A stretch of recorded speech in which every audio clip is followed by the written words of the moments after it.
full of conventional Hollywood cliches and recurring lackluster sequels. One critic has seen it all, who can provide you with all the movie news, opinions, and reviews that could very well save humanity as we know it. This is Libby's Movie Hunt. And now, your host, Libby Hunt. Hi, welcome to Libby Hunt. I'm your host, Libby Hunt, at watchonairlive.com, here every Friday at 2 o'clock, along with Kevin E. Hello, Hi, how Kevin. are you? Good, how are you doing? Good to see you. Always good to see you. Talk about movies. So we are pre-recording today. I guess we can tell the audience that we're not live. Oh, I was just going to pretend like we were live. You were? But, yeah. Okay. Well, why I'm going to tell them that, because I'm going to the Sundance Film Festival tomorrow. That's true. And you mentioned last week you were going to Sundance. So it wouldn't make much sense if you were live. Right. And then, yeah. So we got to come clean about being pre-recorded today. Yes. So we're pre-recording, and I will be. Kevin and I were just talking about it for Facebook. I may do some live feeds from the Sundance Film Festival and give you all the scoop. Or recordings, and I'll send them to Kevin, and he'll put them up on Libby's Movie Hunt and on watchonairlive.com at Vocal Media. Yes, although I'm hoping that you'll do some Facebook Live ones. Right. Just because I want to be able to tune in live with interesting. everyone else and see what's going on. Even if I just walk around with my camera up and down the streets and show you how cool. That would be super cool. But for listeners, it's in Park City, Utah. You fly into Salt Lake City. And if you aren't familiar with Sundance, Robert Redford, Butch Cassidy and Sundance Kid, has a ranch up there called Sundance Ranch. And I need to look up when Sundance started, but he was real interested in independent films and artists, and he started this little Institute of Film Festival, and it's one of the biggest ones. Telluride. You learned something different. I feel like I should have known that, and I did not. Oh, you didn't know that Robert Redford started it? I did not. Oh, my gosh. I didn't know how it started. Yeah, Robert Redford, and that's why it's called Sundance, because of Butch Cassidy and Sundance Kid. Now it totally makes sense. Isn't that great? Yeah. And so obviously it's his baby, but, all kinds of people run it. It's a major undertaking. And I get in tomorrow night, and he always is at the opening film, which is Al Gore's second movie, An Inconvenient Truth, about global warming, which I don't really believe we have global warming, but... I'm a non-believer as well. Right. Yeah. But I did actually, I go, I see everything. I liked Al Gore's first movie, so Robert Redford... What was his first one? The Inconvenient Truth. He did the first one, and this is the second one. Al Gore did this about global warming. Gotcha. He also invented the internet. Oh, of course. Right, yeah. You got to mention that. But Robert Redford is there at that movie, and I could not get into that screening where Robert Redford is going to be. He always is at the first one. I'm going to see Inconvenient Truth to Friday morning. Just not when he's going to be there. So I'm sad. I want to see my Robert Redford. I love him so much, even though he's about 80. He's gorgeous. You think so? He looks so old. And, but he's still... The most recent Captain America movie he was in. Yeah, but he's pretty dang cute. But Sundance, what's fun about Sundance, I think I told you, is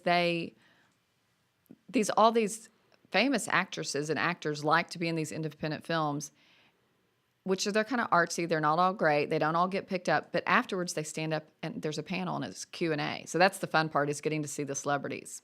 So yeah, no, that's pretty much what I would want to go for. That's the only reason I go. Because a lot of those movies aren't movies that you say are necessarily great, but it's fun. The Q&A with the celebrities is awesome. So fun. Yeah. Last year they did that Netflix series, Chelsea Handler, and I went to hers, and she was there, and it was so fun. Even she's very controversial, but it was fun to see her in person, and so many celebrities. By the way, Chelsea Handler is going to lead a march against Trump at Sundance for women. Really? Why do people keep picking all of these places where it's like people just go for entertainment to exercise all of your political beliefs? Come on. People are just trying to have some fun. We just want to have fun. Yeah, it's about the art. It's about the movies. I know. So that bothers me. I may have to just go out on the streets and see that just so I can see Chelsea. Well, yeah. It's worth observing. But, yeah, let me know. Yes. In fact, if you can do a Facebook Live of when that's going on, that would be great. Let's hope she's not topless, because she likes to be topless. Yeah, it's a good Chelsea. point. Let's hope she's not. She doesn't look bad, but let's hope she's not. So, okay. You didn't. There aren't a lot of movies to talk about this week. I know. I couldn't get. What I really want to see, the two are coming out this weekend, and I didn't have an opportunity to see them ahead of time, are Split and The Founder, which you saw. I saw it. I'll tell y'all about that. Both of those are coming out this weekend, and I'm definitely going to. So next week, I'll have seen Split. You'll probably, maybe not if you're busy, but I'll be able to talk with you about The Founder as well. And then the same way this week, you're able to talk Patriots Day. So tell them about our viewers about Split. It's M. Night Shyamalan. Yes, which it's really funny because back in the day when M. Night Shyamalan was super popular after The Sixth Sense and what's the other? Signs were also very popular films, and then he kind of went on a downhill slope with ones that people didn't really like. Right. And so now I didn't even know this was an M. Night Shyamalan film until digging a little deeper into it when I was on IMDb. They don't even advertise it as a Shyamalan movie. I know it's like they don't want people to know. It's like because they don't want to jinx it and have everyone think, But his last two films, The Visit was really good about those creepy grandparents, and then I loved he did some work on a TV show too. It's been popular. He did, but he had a little slump when he did that one about the mermaid in the apartment buildings or something. It was weird. Yeah, that was weird. The Lady in the Water, I think it was called. Lady in the Water. The Happening was also very, very disappointing. With Mark Wahlberg and I think Zooey Deschanel. Yeah. Yes, it wasn't too good. It wasn't good. It had potential. It had potential. The plot was creepy. My teenagers are excited about this one. Isn't that funny? And always when the teenagers are talking about something, I'm like, what catches their attention in this? Maybe because some teenage girls are kidnapped from that guy that has the multiple personalities. And how many is it? It's like 20 something. 20 personalities. Yeah. It looks good. So I think it'll be good. I'm excited about it. We don't know anything about it. Well, if people like it or not. Do we know anything? A little bit. So far from pre-screenings, it has a 76% on Rotten Tomatoes. Well, that's okay. That's good. It has a critic synopsis too. It says Split serves as a dramatic tour de force for James McAvoy in multiple roles and finds writer-director M. Night Shyamalan returning resoundingly to thrilling form. So that's a pretty good... and he writes them and directs them. Yeah, I mean, that's a pretty good endorsement. I think it's going to be good. Yeah. I'm excited. Okay, so I saw Patriots Day with Mark Wahlberg, and is it Alex Berg, the director? I believe Peter Berg, Peter Berg. Yeah, who also did Deepwater Horizon this year. Yes, and before that he did the one... Lone Survivor. Lone Survivor. You gave it popcorn worthy. Oh yeah, I gave it. I gave it very, very popcorn worthy. worthy. Very, very popcorn worthy. Like I liked it better than Peter Berg's last two movies. First of all, what I thought, I told my daughter what she went with me. What was so interesting about Patriots Day is it's based on a true story. The Boston Marathon bombings. And I think it really stuck very closely to the story. And you just cannot believe this story, and you can't even make it up. What happened and how they caught the terrorists basically by cameras on the street and social media. And just the whole story is just fascinating. And some accounts from survivors. Yes. I cried. Not many movies make me cry. I just can't recommend it enough. I don't know if it's Oscar worthy on any level. That's what I'm saying. It's the highest level of popcorn worthy. I don't think any performance was absolutely. And Michelle Monaghan plays his wife. And it's got a lot of other good actors, but yes, it's just very watchable. It also has I can't remember the actor's name who plays the mayor of Boston. It's the guy from he was on The Sopranos. Played John Sacramone on The Sopranos. I could not think of his name. When John Goodman's in it, Kevin Bacon, yeah, John Goodman in it. Michelle Monaghan is in it, who I think is a great actress. The character actor who won an Oscar for Whiplash. Yeah, he was great. Yeah, I mean, just all how they interwove it. So everybody, it is definitely. Kevin and I both say Patriots Day is popcorn worthy. Definitely worth going to see. Definitely worthy. It doesn't leave you with a depressed feeling like a lot of these, true story. It leaves you with more of a triumphant. Patriotic feeling. Well, like you said, those 9/11 movies, there was a couple, an Oliver Stone one and another one that just were so sad. I think the Twin Towers one was the Oliver Stone, and then there was a United 93 film as well, and those were incredibly depressing. And they could have been more uplifting if they'd had more of the survivors' stories or thing. This one really, there's just message of hope and people helping each other and heroes. Yeah, definitely. Even though the other one had heroes, I don't know. This one, all kinds of heroes in this one. I like that. And I wonder if that Mark Wahlberg character, if that's really one, or it's a compilation of different characters. I would bet it's probably a compilation, but it's a good character. Also, the actor I could not think of, I want to make sure I give him credit. Vincent Curatola played Mayor Thomas Menino in Patriots Day. Yes, he was great. And he did a really good job, yeah. So it's so fun when you go see a movie like that that's just really good. It's uplifting. Uplifting. It was, yeah. Even though I cried in a And good very way. entertaining from beginning to end. When I had just seen a special on 60 Minutes about all the survivors and their stories, and it's just so inspirational. So very popcorn worthy. Y'all go see it this weekend. So I went to a screening last night of The Founder. Which I'm dying to see, just because I'll see anything with Michael Keaton in it. Oh, does he not give ever a good performance? Never a bad performance. I mean, okay, but he had one of my favorite movies. It's in my top 100 movies for sure, or 80. Birdman. I just adored that movie so much. Even though it was strange, I loved it. And then last year, Spotlight, and then this year, I think is another Oscar contender. And it's getting great reviews. Well, what's interesting about The Founder is most of the movies that are going to be nominated for at the Academy Awards have already been out. And they just roll this out because they're going to announce the Oscars in a couple of weeks. Right. I'm going to discuss possible predictions with you later if we have time. So The Founder is just slipping in there, and I thought, did they do that because it's coming out so late, right before the nominations? I'm like, what is up with this? I don't know. I kind of thought the same way with Split, in the sense that maybe they're hoping for a Best Actor accolade for James McAvoy, because, I mean, if he really pulls it off and is playing 20 different characters, that's got to be something that's true. Could be award winning. Because they must be really good. That's why The Founder, I'm like, it's either really bad because this is a time when horror movies and because all the good stuff's out, or I don't know why, but it's out and I give it. So it's basically the story of his name. Well, Michael Keaton played Ray Kroc, I think, or the Kroc shoes, who got with the McDonald brothers. They had started a hamburger joint in California in the 50s, and he was a salesman of, milkshakes, vacuum cleaners. He had sold everything, kind of an inventor and salesman. And he came upon their hamburger joint and said, I've never seen hamburgers made this quick. And he started the fast food business, basically. And what he ended up doing is taking that business and buying the land. So basically, it was a real estate play. Exactly. That's one of the lines they say. You're not in the hamburger business. You're in the real estate business. But a lot of people don't know that aspect of it. But it also just shows how ruthless business people are. And this thing goes all kinds of sideways, their business deal. And, you can only imagine. I didn't know the whole story. And without giving too much away, does it follow this through all the way to, say, the state of present day McDonald's? Not to now. It kind of ends he died in 1984. I think it ends in the 70s oh gosh, I don't know if I should say. I'm not going to say. It might ruin it for you because I didn't know much about the McDonald's story. But right. Me either. I won't say So I don't want to much. know too much. But it's Michael Keaton plays Ray Kroc, and then Nick Offerman and John Carroll Lynch play Mac and Dick McDonald. And they're both character actors that you've seen in so much, and you will adore this brother team and the actors. I mean, they could be nominated. Michael Keaton could be nominated. Laura Dern plays his kind of long-suffering wife, and she's great in it. It's been a long time since I've seen her in a movie. Yeah, her part isn't a huge part. The director is John Lee Hancock, who did Saving Mr. Banks, Snow White and the Huntsman, The Blind Side. I mean, he's a fantastic I know, that's why I'm kind of director. shocked that he directed Snow White and the Huntsman. I know, it's a little out of character. And is he the one that had the affair with Kristen Stewart while he was...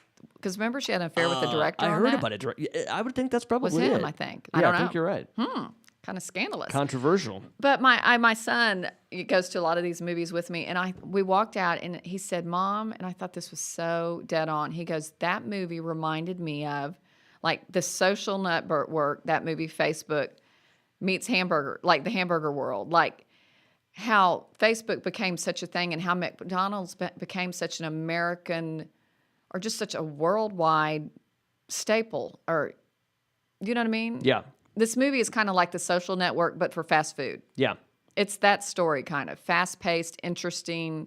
You're like, that's so cool how that happened. From like an entrepreneurial business standpoint, does it almost remind you too of kind of like The Big Short in the sense of something you always heard about in history but didn't really know how it unfolded? Yes. And actually seeing it all makes sense. But this one isn't as complicated as The Big Short. The Big Short I had to see twice before. And I still don't know that I fully understand it, but it's definitely entertaining. I sat with my husband who's a business guy, and I'm like asking questions the whole entire time. He totally got it because he had read the book too. But no, this is great. You will love it. So I think this is Oscar worthy.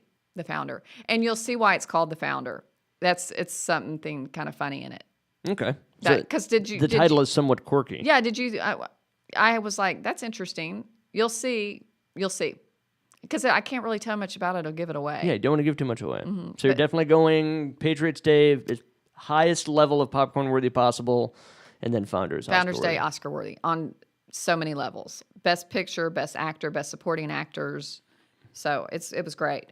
So 2 movies you and I were talking about: Underworld, Blood Wars, and Sleepless with Jamie Foxx. Which do you know anything about either of them?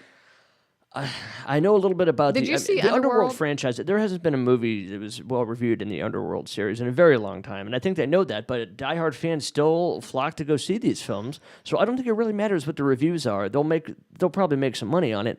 And as far as what was the other one? Sleepless with Jamie Oh, Foxx. Sleepless. I thought it looked kind of cheeseball from the trailers. It looked a little over the top, and I don't know that I've fully committed to Jamie Foxx as an action hero star, but it looked like it maybe had some potential. Tell us what they see. So Kevin and I see everything, and neither of us had really any desire to see both of these, and I think our intuition was right because Rotten Tomatoes. Yeah, they don't have a consensus for it yet, but it has a 13% currently based on... Oh, that's not both of them, or one of them. Yeah, based on 23 critics. So, I mean, not great. Not too good. So I wouldn't say there's much potential there. And then Underworld has a 18%, and it actually has a critics consensus. They say Underworld Blood Wars delivers another round of the stylized violence that the series is known for, but like many fifth franchise films, offers precious little interest to the unconverted, which, like I said, people who have never seen an Underworld film are probably not going to go check this movie out. Didn't you say in Underworld that Kate Beckinsale wasn't even in one of them? No, that's absolutely true. They have another actress who looks a lot like her that plays the same character, but there's definitely, I want to say it's the third one, doesn't have her in it, and then they went back to putting her in it in 4 and 5. So did you see the other ones? I only saw the first one. I think I've only seen the first one too. Okay. And I wasn't a huge fan. It's something about vampires and monsters, and I can't even remember. See, I like the Blade movies, so I'm a little bit different there. know. But Underworld, not a huge fan. So we didn't go see those. Sorry, guys. We may, though, on a rainy day. Just something to see. It's something that if it pops up on like Netflix, maybe I'll pop it on. But not running out to buy a ticket, I can tell you that. I go see so many movies, and my husband the other day said, it's getting kind of weird, Libby. You're like wanting to see a movie every day. No, I'd say don't change. Okay. Don't try to fix what's not broken. We are over halfway, though, if you want to take a quick break. We'll take a quick break, and we'll come back and talk movies.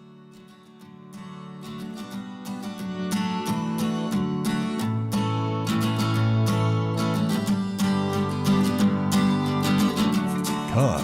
Everybody take 5. More of Libby's movie hunt coming up.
into Libby's Movie Hunt.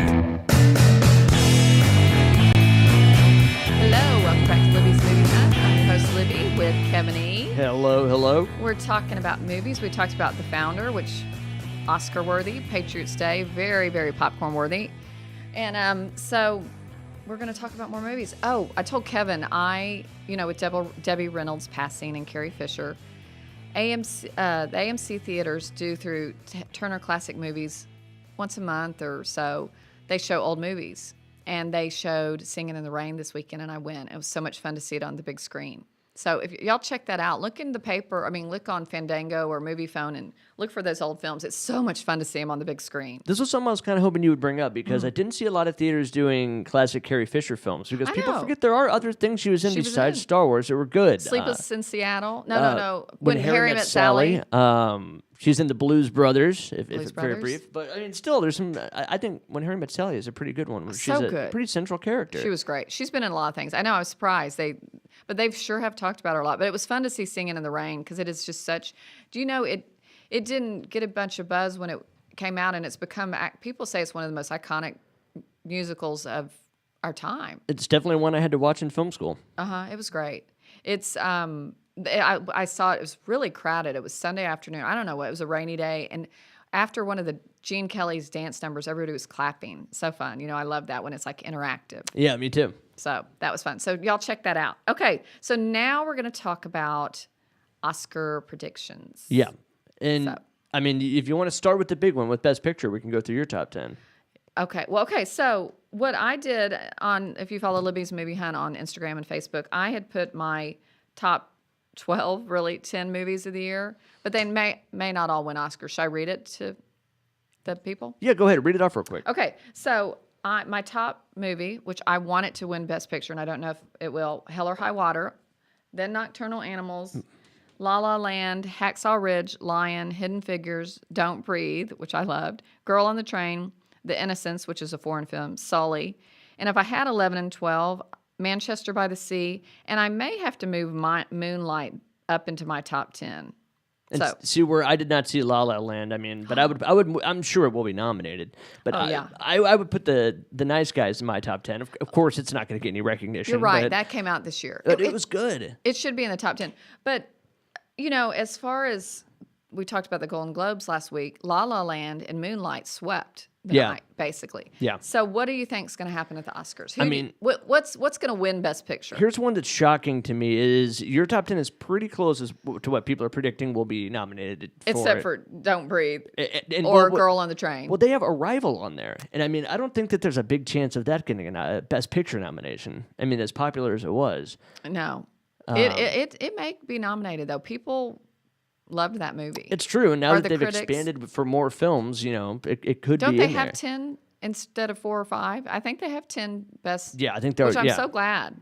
I told you though, Arrival. You saw it, didn't you? No, I never saw it. Well, the first time I was so confused. I don't think I really liked it, and I went back the second time after a couple of weeks of thinking about it, and I really enjoyed it. So you need to go see it if it's still in the theaters. Yeah, I definitely will.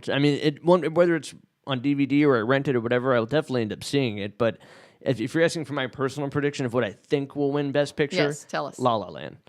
What I want to win Best Picture, Hell or High Water. Me too. For sure. I so want it to win. It just has to. But La La Land, some of my theater and acting friends were like, I don't understand why it's getting all the recognition. But I think it's just because it's something clever and different. And in judging what I know about the Academy and the people who vote, I just think that it will be the one that everybody picks as their top. But I really, really am rooting for Hell or High Water. But I think La La Land might take it. I think it has the best chance. But you haven't seen it. No. Yeah, you need to see it. But do you like musicals? I don't. Oh, okay. And one thing that's strange about this is my brother loves music. He was in theater in high school and all that, and he said he didn't care for it. And I was surprised because he lives in L.A. I thought he would love it. He says that Ryan Gosling and Emma Stone just aren't really good at singing and dancing. They can't sing. They can dance. Oh, okay, but they can't sing. That was interesting. But I think the original songs, I think it's the first opening scene, the choreography is adorable. Yeah. But I've done a little bit of acting. Like I said, I think it's so funny. It shows a true little Hollywood actress and just how awkward the auditioning process is, and the passion, and I don't know. It's all about hopes and dreams, and I just think it's a sweet story. But I don't know. It doesn't deserve Best Picture. Yeah, well, you're still in the Hell or High Water camp, but I'm glad. I mean, I'd like Nocturnal Animals to be up there too, but I don't even know if it'll. It's on the list for prediction for Best Picture. Oh, it is. It is. Oh gosh, I hope so. What about lead actor? What do you think? Lead actor. I'm going to say obviously Ryan Gosling will get a nomination He'll for get a La La nomination. Land. I mean, I'd love Jeff Bridges too, or Jake Gyllenhaal from Nocturnal Animals. Lion, Dev Patel. I think Andrew Garfield, Hacksaw Ridge has to get one. He was better in Silence, Martin Scorsese's movie. He should be nominated for that. I mean, that movie, like I said, I didn't love, but boy, he was good in it. You need to see that too. I'll see any Scorsese film for sure. What about Casey Affleck? Probably. He'll get nominated, which he probably should. For sure, Annette Bening for 20th Century Woman. I think she'll win for Best Actress. She's not even in the list of predictions. Really? Yeah. Because the movie just came out like a week ago. Maybe is that an old prediction? Yeah, it could be that. Yeah, this could have come out. But I would be blown. Who's listed as predictions? For Best Actor, Casey Affleck. For Manchester, Ryan Gosling, La La Land, Andrew Garfield, Hacksaw Ridge, Viggo Mortensen for Captain Fantastic. What? I'm not even familiar with, and then Denzel Washington for Fences. Oh, yeah. He was great. But I like I said, I didn't adore that movie. But what about actress? For actress, there's Amy Adams, Arrival, Emily Blunt, The Girl on the Train, which shocked me, Natalie Portman, Jackie, Emma Stone, of course, La La Land, and it wouldn't be the Oscars without a Meryl Streep nomination for Florence Foster Jenkins. But I want it to be Annette Bening. She needs to be in there. But those are all good. I could see a Girl on the Train though. Emma, what's her name? You just said it. Girl on the Train. Emily Blunt. She was great though. She played an alcoholic, and she was good. Did you see Girl on the Train? No, I did not. I liked it better than the book. It wasn't particularly well received as far as critically. That's why I'm surprised to see that her nomination on there. But how many times do you see a movie be better than a book? Yeah, that's true. It's so rare. That's why I loved it. Fight Club, one of the rare ones, I think. I didn't read that book. Oh, I mean, it's definitely the movie. I think the film is better. The book is good too, though. Don't get me wrong. One thing I'm really disappointed with in these Oscar predictions is for supporting actor, Ben Foster's not on there, and that's just a performance. How can you ignore it? In Hell or High Water, yeah, and Chris Pine. Ben Foster for sure needs to be nominated. I mean, Chris Pine's good, but Ben Foster was awesome. But here's the deal about Hell or High Water. It came out so long ago. I mean, it was almost a year ago. Like it came out in the very So that's hard for people to remember. Their attention span is so short. That's true. It's kind of slid off their mindset. Because I remember it coming out, and I think this should be. Are they going to remember it by Oscar time next year? When I saw it, but you know that and Nocturnal Animals. This shows you how weird I am. I've seen both of those movies 3 times in a theater. That's how much I liked both of them. Well, Aaron Taylor Johnson is on the prediction for that film. From which one? For Nocturnal Animals. The one that played the bad guy? I think so. He's a younger guy. And he won the Golden Globe. Oh, okay. Yeah. I did not know that. Yeah. And he's British, and he's married to a woman that's 23 years older than him. And they met on a film set. I Googled him because I thought he was cute and a great actor. I'm pretty sure I only know him from the Kick-Ass films. Yeah. Those are the 2 I've ever seen him in. But I had no idea that he was married to somebody who's 23 years older. Yes, and he's... Which very rarely works out in Hollywood. It ain't gonna couples. work out. I'm sorry. There's no way. I'm sorry. It's just not fair, but it just doesn't work. If a guy was older, it might work, but it doesn't work when Isn't that funny? That just never does. I don't... You think about all the famous ones with your Ashton Kutcher and Demi Moore. And Susan Sarandon. Yep, definitely. Speaking of, you know how you love Shawshank Redemption? I do. So last night, my husband and I were in bed. We had just talked about movies that like you can come across, like you and I have talked about, and you just can't stop watching, like Casino or Goodfellas or. I did that with Thelma and Louise the other night. Yes, well, Shawshank came on, and literally we stayed up till 2:00 in the morning watching it. You can't turn it off. You can't turn it off, and it's such a great ending. I forgot how great it was. It is so good. But that made me think of Susan Sarandon and Tim Robbins. So. And then that made me think of I stayed up watching Thelma and Louise the other night with Susan Sarandon. So. Tim Robbins, though, that was such an incredible role. It's like How can you ever beat that? Do you want to tell him other predictions? I mean, we're just about out of time, but for also supporting actor, I wanted to let you know Dev Patel is in there for Lion. And then for supporting actress, there's also Naomi Harris, Moonlight, Nicole Kidman, Lion, Octavia Spencer, Hidden Figures, and Michelle Williams from Manchester by the Sea. Yeah, Hidden Figures, was that on my list? Because that was on my list. That's really good. There's so many good movies. This is my favorite time of year. It's been a good year. It's fun. It's been a fun movie time. Well, I'll be coming to you from Sundance Film Festival. Can't wait. And we'll see y'all next Friday at 2 o'clock on WatchOnAirLive.com. Thanks for tuning in.